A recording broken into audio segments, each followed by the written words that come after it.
우리 하나님 말씀 히브리서 1장 1절로 3절 말씀,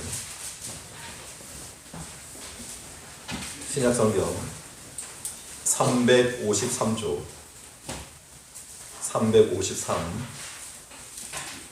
히브리서 1장 1절로 3절입니다.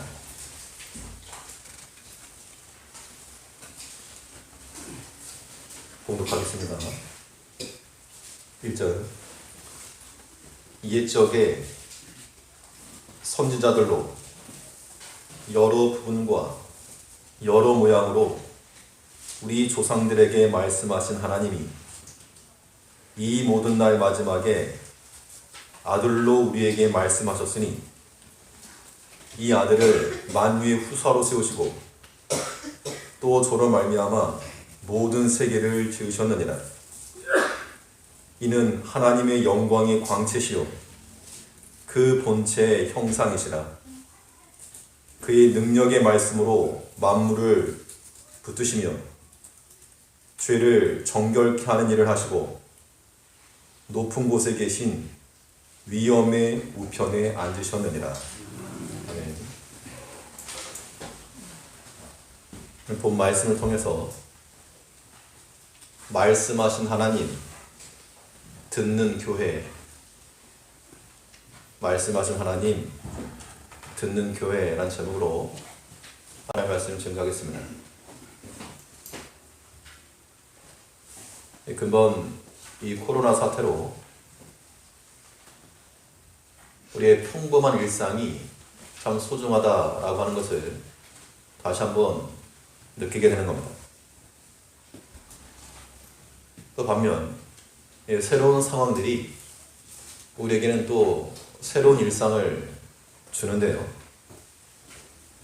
뭐 이렇게 카메라 또 어설프지만 갖다 놓고 가정에서도 지금 한 몇 분 지금 접속해 하셨는데 이러한 것들이 또 하나 우리 일상이 되고 있고, 하나님께서 우리에게 주신 그 은혜를 따라 우리는 하나님 섬기는 겁니다. 요즘 이제 계약도 연계되고 해가지고 학생들이 대부분 집에들 있으니까, 혹은 또 뭐 재택근무 하시는 분들 계시고, 이런 말이 유행한다 합니다. 돌밥. 돌아서면 밥 먹고 돌아서면 밥 먹고 하루 삼시세끼를 꼬박 챙겨 먹는 그러한 세태가 되었다는 것인데, 대부분 뉴스들을 많이 보시죠. 보통 오전 10시나 아니면 오후쯤 이 질병관리본부에서 나오는 그 대표 정경이라고 하는 그 본부장이 등장합니다. 그러면 많은 취재 기자들, 또 많은 시민들이 뉴스에 귀를 기울이죠. 그러면 그 브리핑 하려고 나서는 그 사람이 유명해서가 아니고, 그가 무슨 모델 같은 매력이 있어서 그를 주목하는 게 아니고, 그 입에서 나오는 메시지를 듣기 위해서 많은 사람들이 귀를 기울이는 겁니다. 오늘 본문은 하나님께서 창조 이후로 여러 선지자들을 통해서 말씀하신 것이 있는데, 그 말씀의 메시지가 무엇이냐, 또 그리스도 예수를 통해서, 그의 아들을 통해서 또한 말씀하셨는데 그 말씀의 내용이 무엇이냐 라고 하는 것을 명백히 보여주고 있습니다. 1절 말씀 보시면, 옛적의 선지자들로 여러 부분과 여러 모양으로 우리 조상들에게 말씀하신 하나님이, 옛적의 부분과 모양으로 우리에게 가르치셨는데, 이제는 2절 말씀 보니까 이 모든 날 마지막에 아들로 우리에게 말씀하셨으니, 그러니까 옛적에는 누구를 통해서요?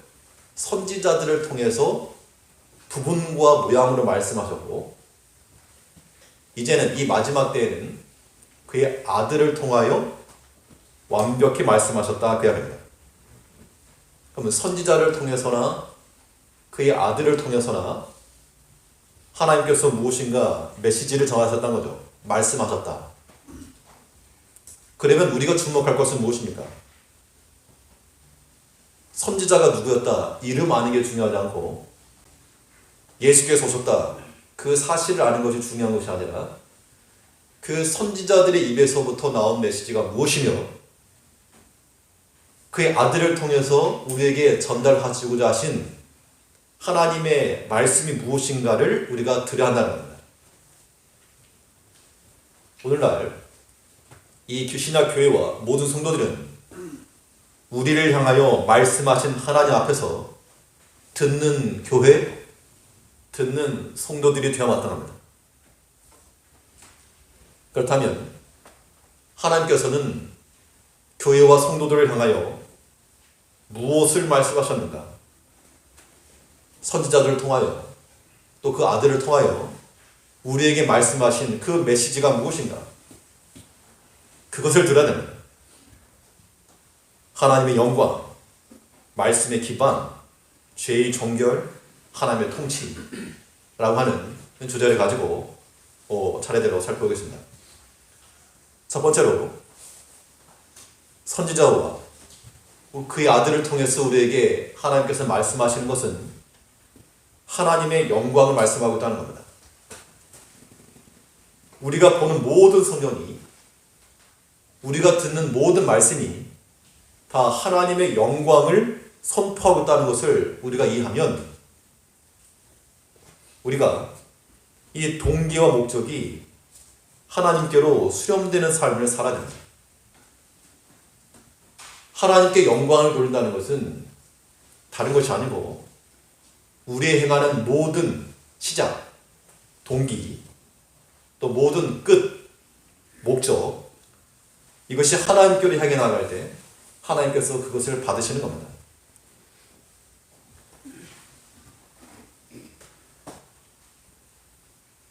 관역에 맞지 않는 것은 다 오발이 되는 것처럼 하나님께로 수용되지 않는 모든 것들은 다 헛된 것이 되고 만다는 겁니다.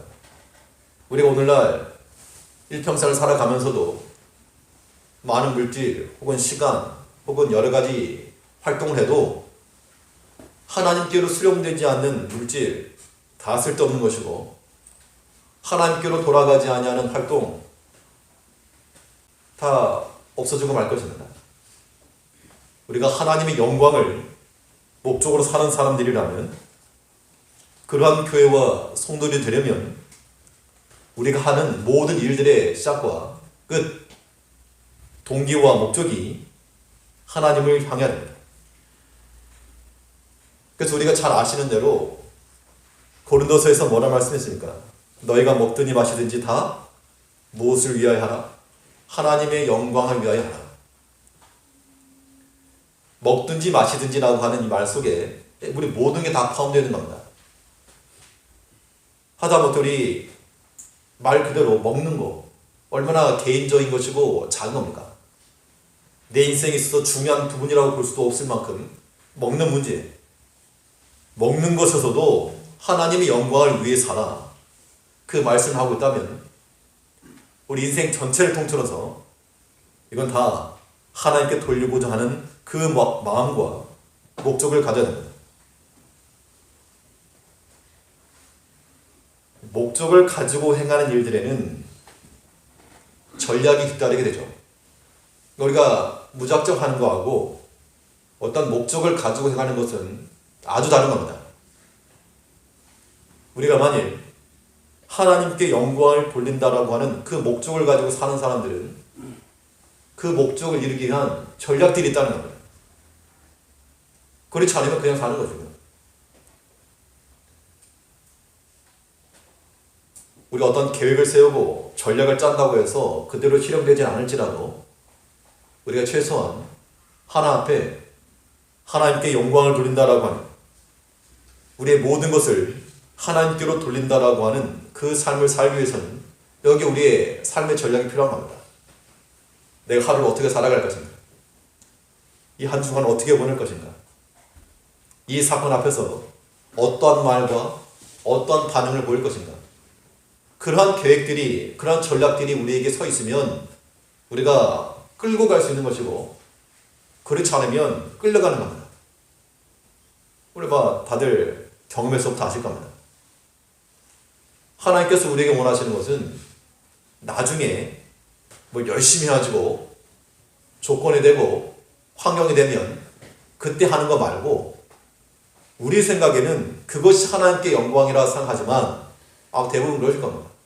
형편이 비거나 사업이 잘 되거나 성공하거나 그 다음에 뭘 하겠다. 근데 하나님께서 우리에게 원하시는 것은 우리의 먹고 마시는 것부터 요구하시는 겁니다.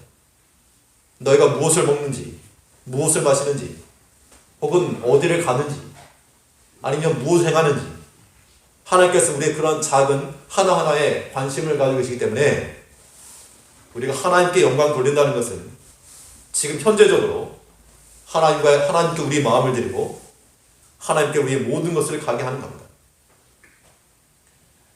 부모님들이 자녀들을 사랑한다 할 때 자녀들이요, 나중에 커서 효도하겠습니다. 물론 좋은 말이죠. 그러나 실상은 지금 현재 부모의 말에 순종을 하고 부모를 기쁘게 하고 그런 좋은 소통의 관계를 이루는 것, 그것을 원하지 나중에 뭘 잘해드리겠습니다, 집 한 채를 사드리겠습니다, 말은 좋지만 부질없다는 겁니다. 지금 현재적으로 우리가 하나님 섬기는 것, 이게 가장 중요한 겁니다. 그러므로 이 교회와 성도가 하나님께 영광을 돌린다 할 때는 우리의 현재성을 가지고 하나님 섬겨야 됩니다. 지금 내 자신의 모습이 어떠한가? 지금 현재 우리가 하나 앞에서 어느 위치에 서 있는가? 이게 중요한 것이죠. 이 돋보기를 가지고 이렇게 하다 보면 종이도 태웁니다. 왜냐하면 이 볼록 렌즈는 빛을 모으는 성질이 있기 때문에 초점만 맞추면 모든 빛이 다 거기로 들어가서 태우는 에너지를 갖게 되는 겁니다. 빛이라고 하는 건 사방에 있지만 그것을 모으니까 에너지가 발생하는 것이죠. 하나님께서 우리에게 주신 이러한 개개인의 삶이라고 하는 것도 마찬가지입니다. 어떻게 보면 내가 쉽게 포기하고 혹은 버릴 만한 낭비되는 그러한 시간들, 그런 자원들, 그런 것들을 모으면 하나 앞에 집중되는 에너지가 있는 무언가를 이뤄낼 수도 있는 겁니다. 그러니까 그냥 허비하지 말자는 겁니다. 우리 모든 시작점도 끝도 이런 경우도 있죠. 출발은 좋은 겁니다. 좋은 마음을 가지고 시작은 좋았습니다. 근데 도중에 이게 틀어진다거나 이 연단의 과정, 시험의 과정을 거쳐야 되는데 그 과정을 거치다가 넘어져 버려가지고 시작은 하나님을 향하였으나 결과가 뒤돌아서 버리면 그것도 하나님께 영광되는 건 아닙니다. 옛적에는 선지자들로 말씀하시고 이 마지막 날 그 아들을 통해서 우리에게 말씀하신 하나님께서 하나님의 영광을 우리에게 요구하시고 증거하라, 이것을 우리에게 말씀하신 줄을 깨달아야 되겠습니다. 우리 3절 말씀 보시면 이는 하나님의 영광의 광채시오 그 본체 형상이시라. 2절 하반절에서 그리스도께서 이 모든 날 모든 세계를 지으셨다 하셨고 이는 하나님의 영광의 광채라. 옛적에는 선지자를 통해서 부분적으로 말씀하신 하나님께서 이제는 그의 아들을 통해서 명확히 말씀하시는데 하나님의 영광의 광채시오 그 본체의 형상이 직접 나타나서 하나님의 영광을 증거한 겁니다. 이것이 이제 우리 성도들과 교회에 주어진 몫인 겁니다. 우리의 동기와 목적이 하나님께로 수렴될 뿐만 아니고 하나님께 영광을 돌린다는 것은 하나님을 그대로 드러내는 겁니다. 하나님을 드러내는 삶. 하나님께 영광이라고 하는 것이 금메달 따는 게 거기만 있는 거 아니라 했습니다. 그냥 하나님을 드러내는 삶이 하나님께 영광입니다. 그 본체의 형상이시라.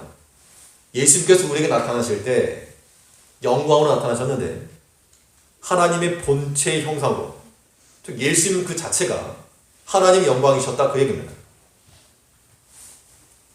우리는 없는 영광을 하나님께 갖다 붙이는 것이 아니고 하나님께 있는 영광을 드러내는 겁니다. 사람들 중에도 알아가면 알아갈수록 호감을 느끼는 사람들이 있을 수 있습니다. 보통 사람은 알아갈수록 실망하기 마련이지만 그런 사람이 있다고 가정해보자고요.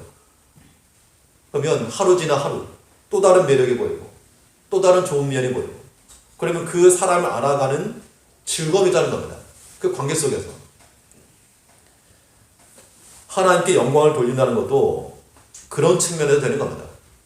하나님의 능력, 창조하신 하나님, 없는 것에서 없는 것을 있는 것처럼 부르시는 그 하나님을 우리가 경험할 때, 하나님 정말 이 창조하신 하나님이구나, 구렁텅이에서 빠져있는 나를 건져주신 하나님을 경험할 때 하나님은 참으로 구원하신 하나님이구나, 나는 죄 가운데 빠져 있었는데 하나님께서 또 우리에게 용서해 주시고 은혜를 주실 때 은혜를 베푸신 하나님이시구나, 이런 하나님을 우리가 하나하나 깨달아가고 경험해 나갈 때 하나님 알아가는 즐거움이요, 그 하나님에 대한 신앙 고백이 곧 하나님께 영광인 겁니다. 우리가 신앙 고백한다라고 하는 것이 굉장히 중요한 겁니다. 어떤 하나님을 믿는가, 우리가 반복적으로 하는 것처럼 전능하신 하나님을 믿는다. 우리 사도신경의 첫 마디가 그거 아닙니까? 전능하신 하나님을 내가 믿사오니. 근데 이게 우리의 신앙 고백을 하고 있지만 그 신앙으로 살지 못하고 있는 겁니다. 그런데 진심으로 내 삶 가운데서 그 전능하신 하나님을 만나서 내 입에서부터 조금도 가감없이 100%의 그런 신앙 고백이 나온다 그러면 하나님이 기뻐하신다는 겁니다. 참으로 그렇다, 너 제대로 깨달았다. 아니 내가 시험을 봐가지고 100점을 받았는데 누가 좀 시험 점수를 물어봐주면 좋겠는데, 그래야지 나 100점 받았다고 말할 건데 안 물어보니까 100점 받으면 들고 다닐 수 없고, 그 누군가가 시험 잘 봤다면서 한마디 해주면 참 인간적인 생각하지만 그런 측면에서 영광이 될 수 있겠죠.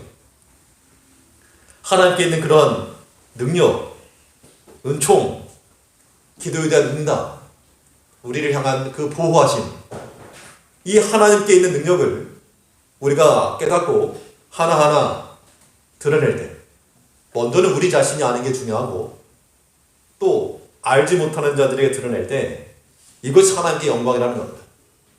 그러면 하나님께 영광 돌리지 못할 사람이 아무도 없겠죠.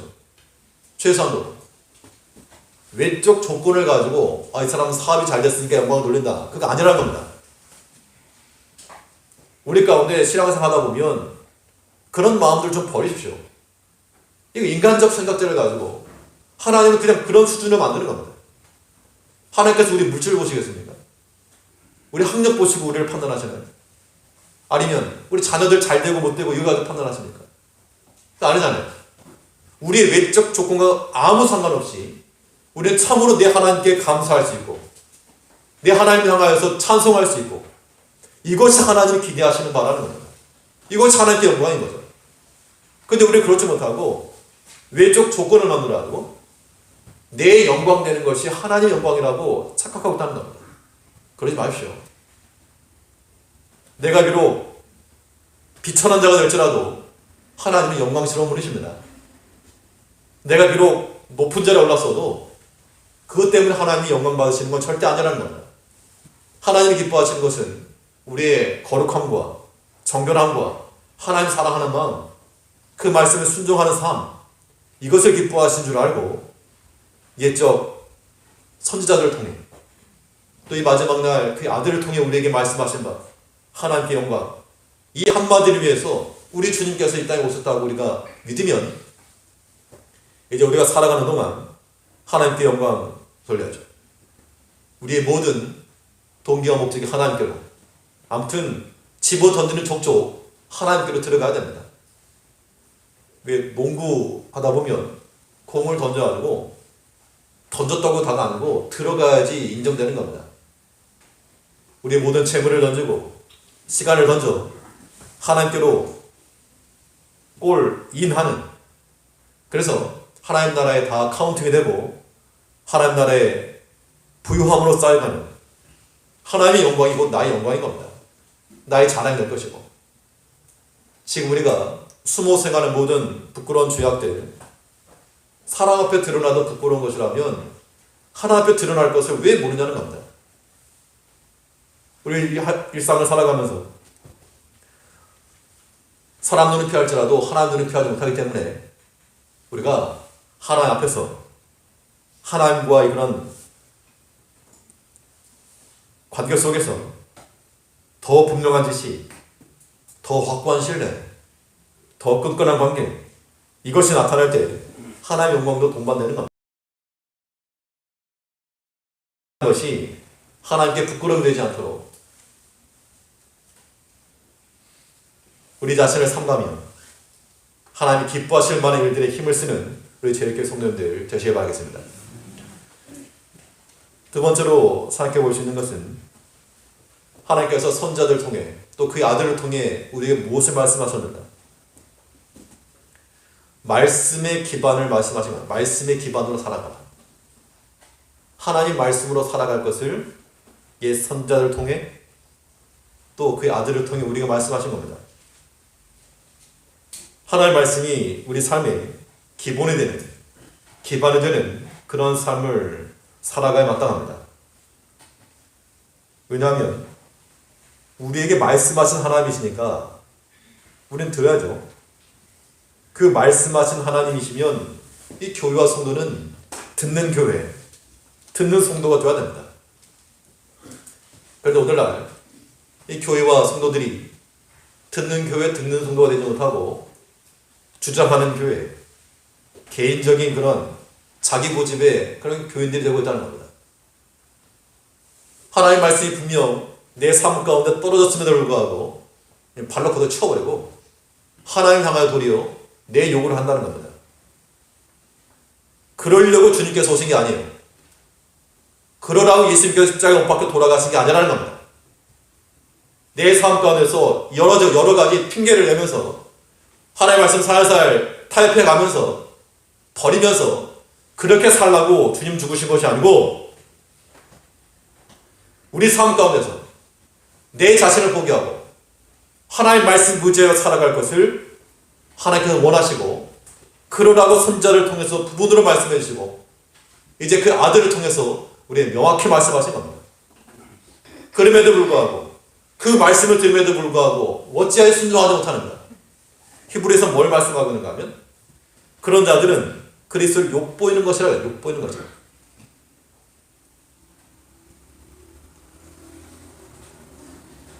하나님의 본체이신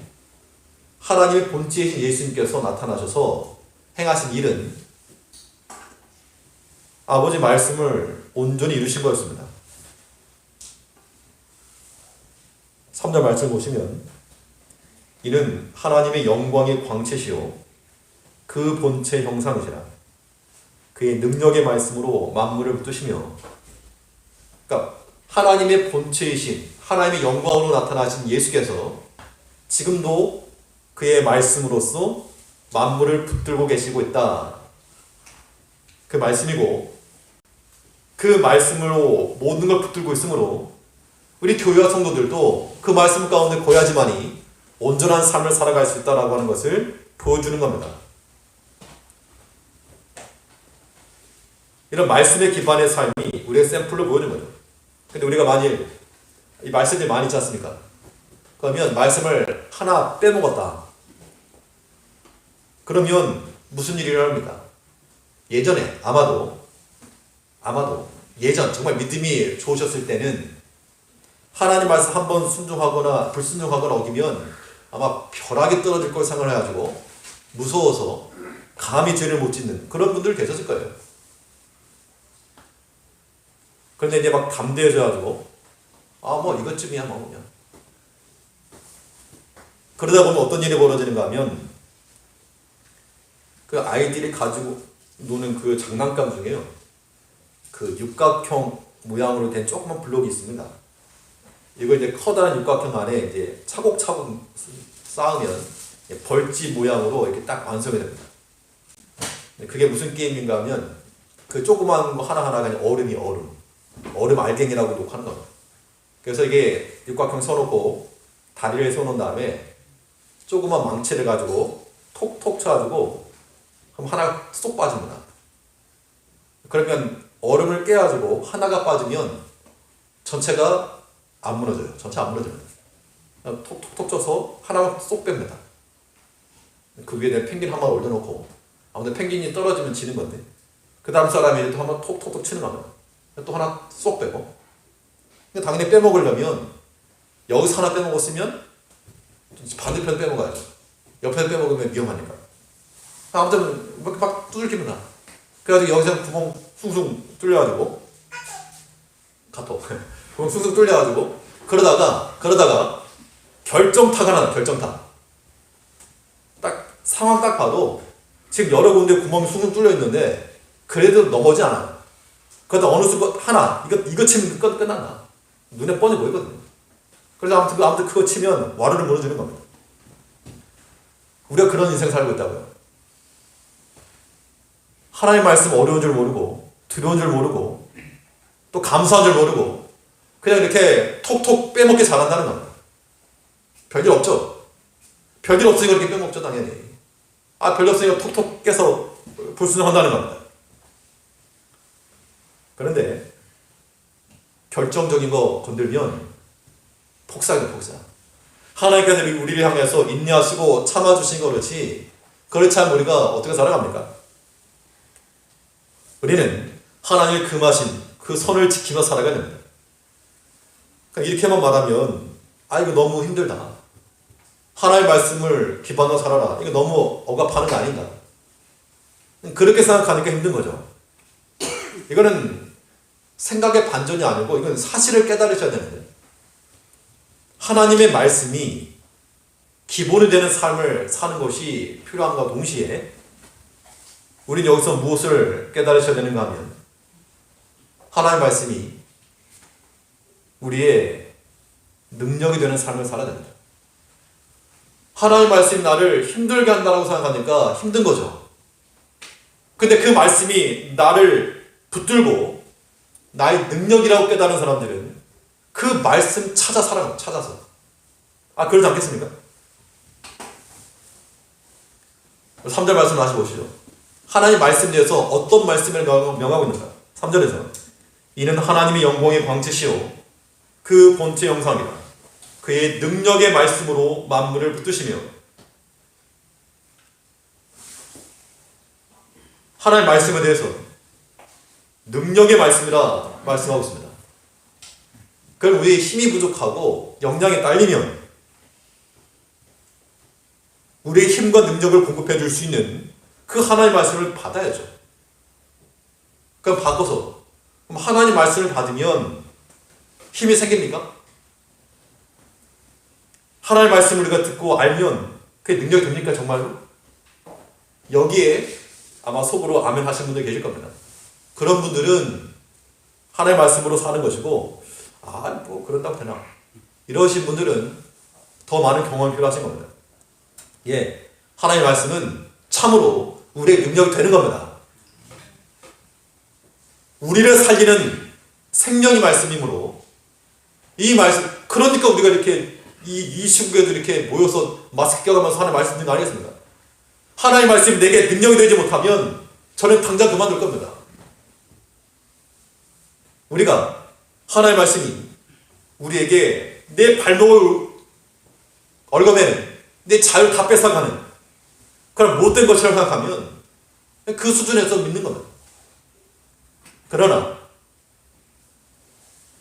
내 인생의 부족함을 다 커버할 수 있는 하나님의 능력임을 우리가 알 때 말씀 찾는 겁니다. 마치 봄을 찾는 것처럼. 그래서 우리가 말씀 한 말씀 들을 때마다 그 말씀으로서 우리에게 필요한 곳으로 들여보내서 육체와 영혼을 살려내야 됩니다. 원재료가 공급이 안 돼서 마스크 공장이 중단됐답니다. 그런 걸 보면 어떤 생각이 드는가 하면 물론 원재료가 중요하다. 그걸 왜 확보를 못했는가 이런 생각이 들겠지만 우리 인생에 있어서 우리 삶에 있어서 우리 삶의 원재료가 되는 것은 돈이라고 생각하시겠지만 돈이 할 수 있는 거 많이 있죠. 그러나 하나님의 말씀이 우리 가운데서 단절되어 버리면 돈이 많이 있어도 영적으로 피폐해지는 겁니다. 하나님의 말씀이 끊어지지 않아야 됩니다. 계속 돌아가셔야 돼요. 하나님의 말씀이 돌아가는 그런 삶. 우리가 듣고 그 말씀을 계속 돌려야 됩니다. 돌려야 돼요. 예적 선지자를 통해서 우리에게 말씀하시고 이제 그 아들을 통해서 우리에게 말씀하신 하나님께서 하나님의 영광을 위해 살아라. 하나님의 말씀 붙들고 살아라. 예수님께서도 말씀 붙들고 있지 않는가 말씀으로. 우리가 똑같은 마음을 가지고 그 말씀 안에 살아갈 때 이것이 듣는 교회, 듣는 성도들의 삶이 되는 겁니다. 말씀의 수급이 중단되지 않도록 우리 모든 채널을 다 열어서 그 주의 능력의 말씀을 듣기 힘쓰고 듣는 것만으로 그치지 않아요.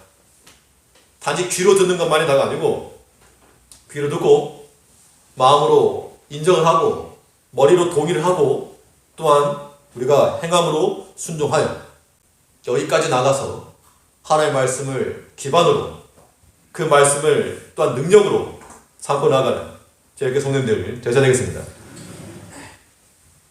세 번째로 하나님께서 선지자를 통하여 또 그 아들을 통하여 우리에게 무엇을 말씀하셨는가? 또 지금 무엇을 말씀하고 계시는가? 죄의 정결을 말씀하십니다. 죄와 싸우는 삶을 살아라. 그 얘기죠. 죄와 싸우는 삶을 살아라. 오늘날 우리가 죄라고 하는 것을 말하는 것 자체가 어떻게 말하면 예스러운 혹은 좋은 말로는 예스러운 거지만 안 좋은 측면으로 요즘도 그런 말 하는가 그런 경향이 있다는 얘기죠. 우리는 그리스도의 십자가의 구원을 받은 사람들입니다. 그러면 죄에서는 자유함을 얻었죠. 죄에서 자유함을 얻은 겁니다. 아마 우리 마음속에 지금 여기 앉아 계시지만 죄책감에 막 그렇게 계신 분도 계실 겁니다. 일주일간의 삶을 모르지만 아무튼 죄책감에 지금 이 자리에 계신 분도 계시겠지만 그런 죄책감을 가질 필요가 없는 것이 하나님께서 우리의 크게 안 보신다는 얘기예요. 시험 범위도 아닌 거 공부 안 했다고 걱정할 필요 없는 겁니다. 어차피 안 나와요. 우리가 무슨 죄를 저질렀건 그 죄가 하나님의 자녀가 되거나 하나님 나라에 가는 것을 막지 못한다는 겁니다. 그러면 죄를 져도 됩니까? 왜 우리가 그런 죄를 짓지 말라고 안 하는가? 우리가 이미 죄에서부터 자유함을 얻고 죄와 상관없이 하나님의 백성이 되었고 그의 천국에 가게 되었다는 것을 믿음에도 불구하고 그럼에도 불구하고 죄를 짓지 말아야 될 이유는 것이 하나님께서 우리를 그렇게 봐주시는 법정적 용어죠. 이겁니다. 법적 책임이 없다고 해서 도덕적, 윤리적 책임까지 사라지는 거 아니라는 겁니다. 법적으로 가능한 거 많이 있죠. 법적으로는 가능하지만 참 사람들에게 비난받을 만한 것들이 있습니다. 윤리적으로나 도덕적으로나. 법적으로 문제가 없죠. 하지만 인간관계 속에서 또는 그렇게 하는 것이 사람에게 덕이 되지 못하는 그런 게 있는 겁니다. 마치 그와 같아서 우리가 죄책감 느끼는 거 10번, 100번, 20번 해도 그것 때문에 우리가 지옥에 떨어지거나 그러지 않아요. 그러나 우리가 그럼에도 불구하고 죄의 자유함에도 불구하고 죄를 버려야 될 이유는 하나님과의 관계에 맞기 때문에 그렇다는 겁니다. 하나님께서 기뻐하지 않으시고 또 왜냐 하나님의 도덕적 성품은 변화없으시기 때문에 그렇죠. 그 히브리서의 주제 가운데 하나가 또 이겁니다. 피 흘리니까 싸워라. 피 흘리니까 싸워라. 개론적인 것은 자세히 안 했지만 이 당시 이방인 유대인, 이방인 중에서 이방인 그리스도인들에게 증거되었던 메시지가 있고 또 유대 그리스도인들에게 전해진 메시지가 있는데 이 히브리서는 이 유대 그리스도인들을 향해서 기록된 메시지라 이렇게 보여주고 있습니다. 그 저자에 대해서는 뭐 밖에 나와 있지 않지만 누군지 우리는 알 수 없습니다. 그 뒤에 히브리서 말하는 말은 죄와 싸워. 그리스도께서도 죄와 싸우라고, 죄와 싸우시기 위해서 오셨고, 이것을 우리가 말씀하신 거죠. 우리 3절 다시 보시죠. 우리 3절 말씀 다시 보시면, 이는 하나님의 영광의 광채시요 그 본체의 형상이시라. 그의 능력의 말씀으로 만물을 붙드시며 죄를 정결케 하는 일을 하시고, 하나님의 영광의 광채시요 그 본체의 형상이신 그리스도께서 이 마지막에 나타나셔서 하나님의 영광을 말씀하시고 말씀으로 만물을 붙드시고 또 죄를 정결케 하는, 죄를 정결케 했다는 것은 뭐 그냥 어떤 세수했다 그 정도가 아닌 겁니다. 여기는 십자가에 피 흘려 죽으심으로 깨끗하게 하신 겁니다. 그러면 우리가 이 죄의 정결함을 얻으려면 어떻게 됩니까? 그런 겁니다. 치과 치료를 하느라고 치과를 갔는데요. 아무튼 이 마취를 시켜놓고 마취를 해놓으니까 통증은 안 나는데 아무튼 뭐 벅벅 긁어내는 느낌이 납니다. 벅벅 막 긁어내는 느낌. 아 정말 이거 마취가 없었더라면 이런 거 못했을 것 같은데, 벅벅 긁어내가지고 뭐 깨끗하기도 하고 뭐 고칠 건 고치기도 하고 하는 것인데, 우리가 죄를 정결케 한다는 거, 그거 버려야 돼.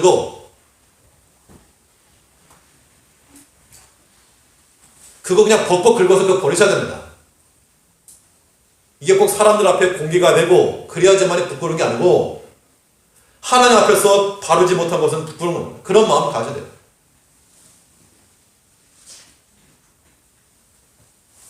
하나님 말씀에 거물어서 좀 피가 날지라도 긁어내야 됩니다. 그대로 있으면 어떻게 됩니까? 그대로 있으면 큰일 날 사람이네. 이제 치과가 그 말 들었습니다. 치료 받으려냐고. 그래서 나중에 받겠다 그러려고 했더니 이 사람이 큰일 날 사람이네. 그래서 그냥 반달을 했습니다. 죄를 그대로 놔두면 그 죄 하나가 지금 당장 우리를 어떻게 못하죠. 그런데 그것이 우리를 다 파괴시키는 겁니다. 눈에 보이지 않는 바이러스 하나가 이렇게 큰 많은 사람을, 이 관계를 황폐하게 하는 거 보십시오. 그 죄 하나를 가볍게 여기지 말자는 겁니다. 옛적의 선지자를 통해서 또 이제는 그 아들을 통해서 우리에게 말씀하신 하나님께서는 죄를 청결하라, 죄를 벗어버려라, 죄를 범하지 말아라. 비록 그 죄라고 하는 것이 우리로 하여금 하나님의 자녀가 되는 것을 가로막는 것은 없지만, 우리 죄의 사망에서부터 해방되었으니까 그 즐거움과 자유함을 가지고 왜 죄를 범하는가? 하나님의 거룩함을 알아가라. 하나님 속에 있는 그 평안과 그 즐거움을 더 깊이 있게 깨달아가라. 그러면 하나님의 사랑 그 안에서 그거 알기도 바쁠 때 어떻게 세상의 것을 즐거워할 수 있겠는가? 하나님께서 우리를 향해서 그렇게 말씀하신다는 겁니다. 이제 우리를 향해서 간절하게 외치시는 그 주의 음성을 들으십시오. 목사가 말하는 거 말고요, 하나님께서 십자가에 못 박혀 피를 흘리신 하나님께서, 예수님께서 우리 개개인을 향해서 그거 안 돼 그 얘기 들으셔야 됩니다. 그거 버리라고 우리에게 말씀하고 있다는 겁니다.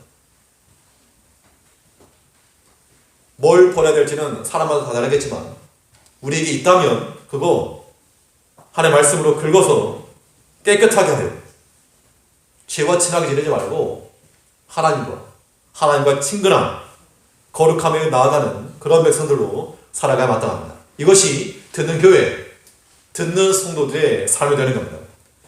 만약 넷째로, 하나님께서 선지자를 통해 또 그의 아들을 통해 우리에게 무엇을 말씀하셨는가? 넷째는 하나님의 통치를 말씀하고 있습니다. 하나님의 손에서 살아라. 하나님의 통치 가운데 거하라. 하나님의 손에서 만족과 평안을 찾는 그런 삶을 살아야 되겠습니다. 우리 3절 말씀 다시 보시면, 이는 하나님의 영광의 광채시요 그 본체 형상이시라. 그의 능력의 말씀으로 만물을 붙드시며 죄를 정결케 하는 일을 하시고 높은 곳에 계신 위엄의 우편에 앉으셨느니라. 높은 곳에 계신 위엄의 우편에 앉으셨다. 하나님 보좌 우편에 앉으셨다. 통치하시는 분은 하나님이시오. 또 그 아들 예수께서 또 함께 통치하고 있다. 그 이야기입니다. 누가 우리를 지도하고 다스리는가? 이거 굉장히 중요한 겁니다. 사사시대의 메시지는 이 땅의 진정한 사사가 누군가 이걸 말하고 있죠. 진정한 통치자가 누군가 그걸 말씀하고 있는데요. 우리가 수요일날 이 삼손에 관한 그런 말씀 있었습니다. 예배는 없었고요. 이렇게 홈페이지에 올려놨습니다. 이 삼손 시대에 있었던 어떤 일이 있었는가 하면 보통 사사시대 그러면요. 하나님의 백성들이 죄를 범합니다. 그러면 하나님께 심판하시죠. 그런 백성들이 어떻게 하는가 하면 백성들이 회개합니다. 잘못했다고 살려달라고 회개합니다. 그럼 회개하고 나면 하나님께서 또다시 은혜를 베풀어 줍니다. 그러니까 또 죄를 범하고 이게 이제 반복되는 거예요. 근데 이게 마지막 사사 시대를 가게 되면 어떤 일이 벌어지는가 하면 회개의 단계가 빠져버립니다. 백성들이 회개를 안 해요. 그들이 범죄해서 하나님께서 그들을 블레스톤에 묻혔는데 40년이면 긴 겁니다. 또 상징적으로 40년이면 꽉 찼다 그 얘기네요. 그 40년간의 압제 속에 있으면서도 그들이 회개하지 않고 부르짖지 않고 살려달라고 안 하는 겁니다. 도리어 이 삼손이 일어서가지고 블레셋을 대적하려고 하니까 이 유다 지파에서 이 방백들이 한 몇천 명이 3천 명 몰려와가지고 우리를 지금 블레셋이 다스리고 있는데 너 왜 자꾸 문제 일으키냐? 삼손에게 따지러 왔다는 겁니다. 블레셋 손에서 살아가는 것에 익숙해져가지고 하나님의 손에서 살아야 될 하나님의 백성들이 세상의 손에서 그냥 그장저장 사는 겁니다. 그냥저장. 왜 문제 일으키느냐? 왜 복잡하게 만드느냐? 냅둬라. 우리가 그런 삶을 살아가고 있다면 그거는 바르지 않은 겁니다. 하나님께서 예적 선지자를 통해서 이제 또 그 아들을 통해서 이제 오늘날 이 하나님 말씀의 선포를 통해서 우리에게 말씀하시는 바 세상에 안주하며 살지 말아라. 세상의 소나기에서 그냥 무작정 살지 말아라. 그 어떻게 살아야 됩니까? 하나님의 손에서 하나님의 손이 우리의 방패막이가 되고 우리의 보호자가 되고 우리의 필요를 채워주시는 공급의 손이 돼야지 어떻게 그 블레셋 손에서 40년간의 압제가 있음에도 불구하고 회개하지 않고 하나님을 찾지 않고 하나님을 구하지 않는다. 이 세대 가운데서 우리가 살아가고 있다는 겁니다. 하나님의 통치 안에서는 우리가 우리 마음 가운데 염려, 불안, 근심 드는 것은 우리가 여러 뉴스를 많이 보기도 하고 또 인생의 지혜가 많아서도 그러기도 하겠지만요. 실질적으로는 하나님 안에 있지 않기 때문에 우리 마음에 염려와 근심과 불안이 드는 겁니다. 하나님 안에 있으면 문제 해결되냐? 하나님 안에 있다고 해서 뭐 좋은 뉴스가 들려오는가? 안 들려올 수 있죠. 그래도 우리 마음 가운데는 하나님 우리의 왕이시오, 우리의 지도자시오, 주권자시라고 하는 그 분명한 신앙 고백 안에서 우리 마음이 불안하지 않고 평안을 얻을 수 있다 그 얘기입니다. 하나님 앞에서 우리가 위로함을 받을 수 있다 그 얘기인 거죠. 그러니까 믿음 안에 산다는 것이 행복한 거 아닌가요? 꼭 그게 불안해하면서 살아야 되겠습니까? 실질적으로 현실이 그럴 수 있죠. 그럴지라도 우리 마음까지 그 염려와 근심 가운데 내어질 이유가 뭐냐 그 얘기입니다. 여전히 우리는 그런 신앙 고백해야 됩니다. 하나님 여전히 살아계시고 여전히 나를 사랑하시고 그럼 끝난 거 아닙니까? 하나님의 능력이 여전한데 그 하나님 날 사랑한다는 겁니다. 그 믿음 안에서 신앙 고백 안에 살아가는 거죠. 물론 그 관원 가운데 연단이 있을 수 있습니다. 우리가 범죄하지 않으면 하나님 은혜의 보좌 앞에 담대히 나가면 하나님께서 우리에게 분명히 좋은 걸 주시지 안 좋은 걸 주실 하나님이 아니시라는 얘기죠. 우리가 남몰래 죄를 범하고 하나님 앞에 진심을 다하지 못하니까 두려운 마음이 여전히 있는 것이지 정말 참으로 사랑하는 사람 앞에서는요 그 관계 안에서 모든 게 다 가능한 겁니다. 두려움을 살아야 되는 거예요. 그래서 전에도 말씀드렸지만 이 두려움의 반대가 뭐라 그랬습니까? 두려움의 반대는 담대함이 아니라 사랑이라 사랑. 사랑이 모든 두려움을 내어 쫓다 그랬습니다. 우리 하나님을 사랑하면요, 하나님의 사랑이 내 안에 그냥 만땅으로 차 있으면 두려움이 사라지는 거죠. 그게 믿음으로 산다는 겁니다. 대책은 없지만 하나님이 알아서 해주시겠죠 뭐. 하나님 보고 책임지라고 그러시면 되는 겁니다. 그러한 담대한 우리 가운데 있어야 된다 그 얘기입니다.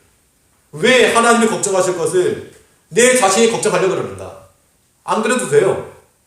물론 우리가 마땅히 해야 될 부분은 해야 되겠지만, 지금 현재적으로 감당할 부분은 해야 되겠지만, 그 다음 거 하나님께 약속한 영역이니까 하나님께 맡기고 항상 즐거워하고 믿음 안에서 항상 감사하면서 하나님 안에서 살아가는 그런 삶이 우리 가운데 있어야 한다는 거예요. 하나님께서 이것을 기뻐하시는 거예요.